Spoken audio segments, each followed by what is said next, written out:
Hi, my name is Lindsay Baranski, and I'm here to present Whole Food Nutrition for LUT1. Some people say if you don't have your health, you don't have anything. While supplements can be useful in some cases, medical professionals and nutritionists are now trying to emphasize the importance of a whole food diet. Recently, scientific research has shown the benefits of whole food nutrition may far outweigh those of simply taking a supplement. This is true because uncooked fruits and vegetables allow you to absorb the most nutrients. People have and still do well on whole food diets, and some supplements are just plain scam. Whole foods contain many important nutrients for you to consume the way nature had intended.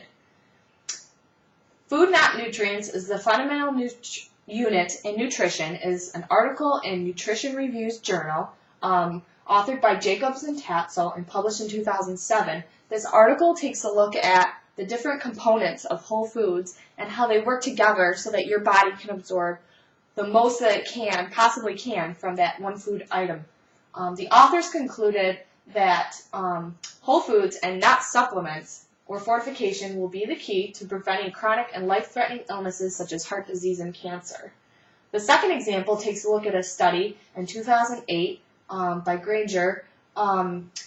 It looks at lycopene supplements versus the lycopene-rich foods in prostate cancer survivors. The results proved positive in light of the lycopene-rich foods because the person was able to absorb the most lycopene from the actual food item rather than the supplement. They also absorbed more antioxidants called polyphenols. And the different components of food work together to actually decrease the cancer in their blood.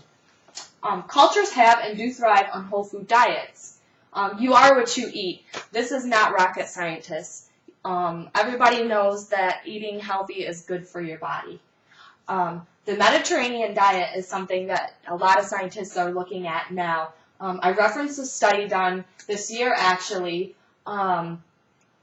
where they look at the Mediterranean diet to, it's being encouraged now as a whole foods approach to heart disease and memory loss prevention.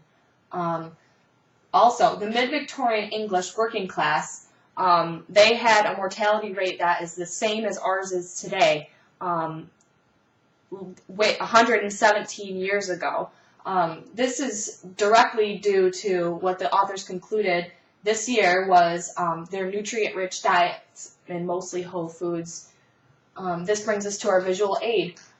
This graph was published in Clayton and Robotham's Victorian article. It's from The Health of Adult Britain, 1841 to 1994, Volume 2 by Charlton Murphy.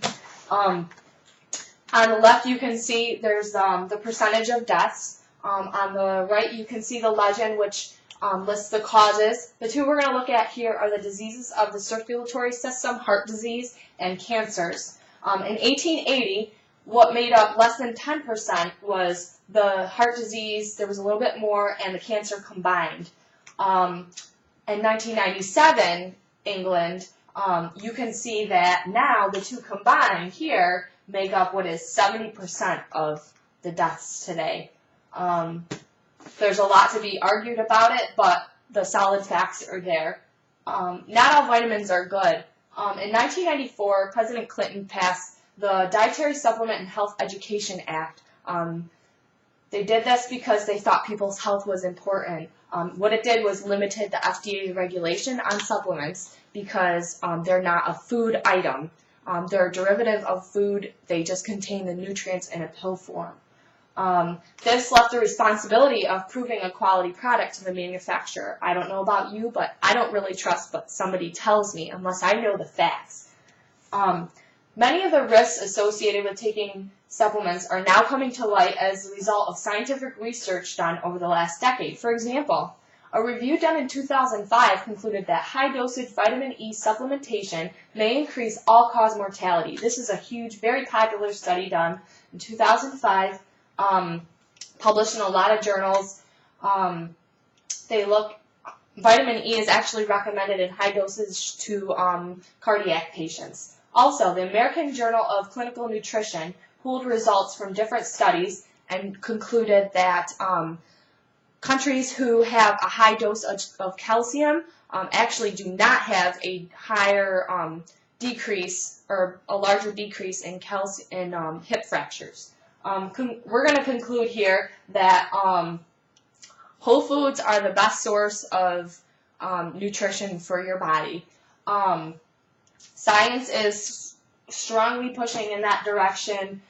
We looked at the lycopene supplement versus the lycopene foods rich study. The body favored the food item over the supplement. We also looked at the FDA and how it's not regulating supplements. Who knows what's in those pills? One thing we can count on is natural foods. There's simply no substitute for the real thing. Science is just starting to catch up with that old notion, an apple a day just keeps the doctor away. Any questions? What are some of the challenges that scientists face when studying the benefits of whole food nutrition? The challenges for scientists are the placebo factor. When doing a study, placebo is a pill that contains no nutritional value. When they study and compare on a population, they use a placebo. With whole foods, you don't have that. That might create a bias a little bit in some of the studies. Any more questions? And what is a polyphenol?